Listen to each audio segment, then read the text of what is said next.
Welcome to Lit with Ernest, where we cut through the noise and get to the heart of the matter. Today, we're tackling a foundational document that's not typically considered a work of literature, but its impact on human experience is undeniable: the Universal Declaration of Human Rights.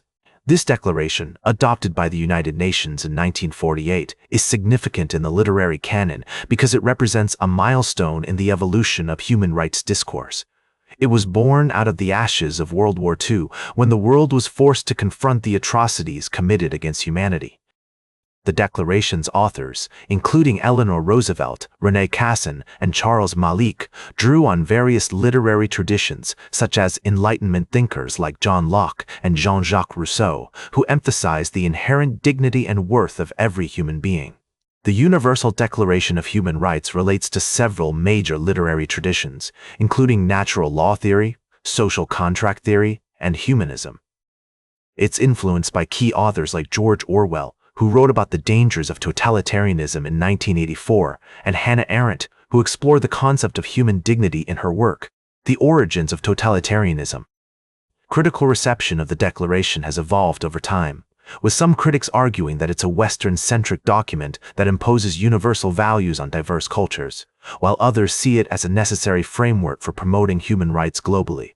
One significant theme in the Universal Declaration of Human Rights is the concept of dignity. Article 1 states, "All human beings are born free and equal in dignity and rights."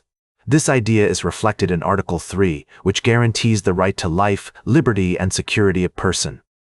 These articles are not just statements of fact, they're calls to action, reminding us that we all have a responsibility to protect and promote human dignity.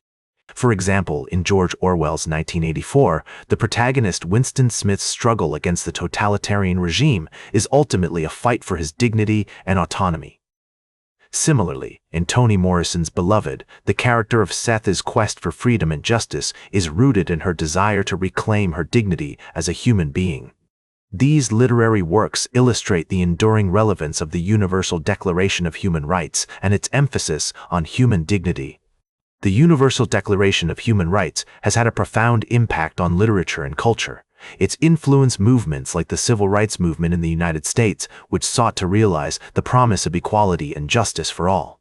For instance, the Declaration's emphasis on the right to education, Article 26, has inspired initiatives like Malala Yousafzai's advocacy for girls' education.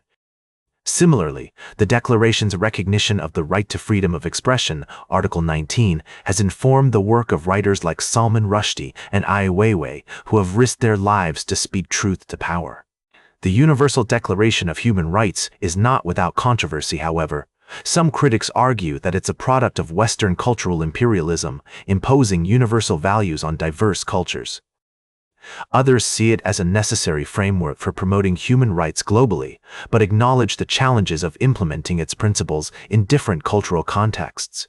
Despite these debates, the Universal Declaration of Human Rights remains an essential document for understanding human experience. Its emphasis on dignity, equality, and freedom has inspired countless literary works, social movements, and human rights initiatives. As the old masters would say, this document is a testament to the power of language to shape our values and our world. In conclusion, the Universal Declaration of Human Rights is a foundational document that's essential for understanding human experience. It's a call to action, reminding us that we all have a responsibility to promote and protect human dignity. Like this episode if it hit true. That's all for today's Lit with Ernest. Like this episode if it hit true. Share it if you respect honest talk about books. Subscribe, because we'll do this again. This is Ernest, signing off.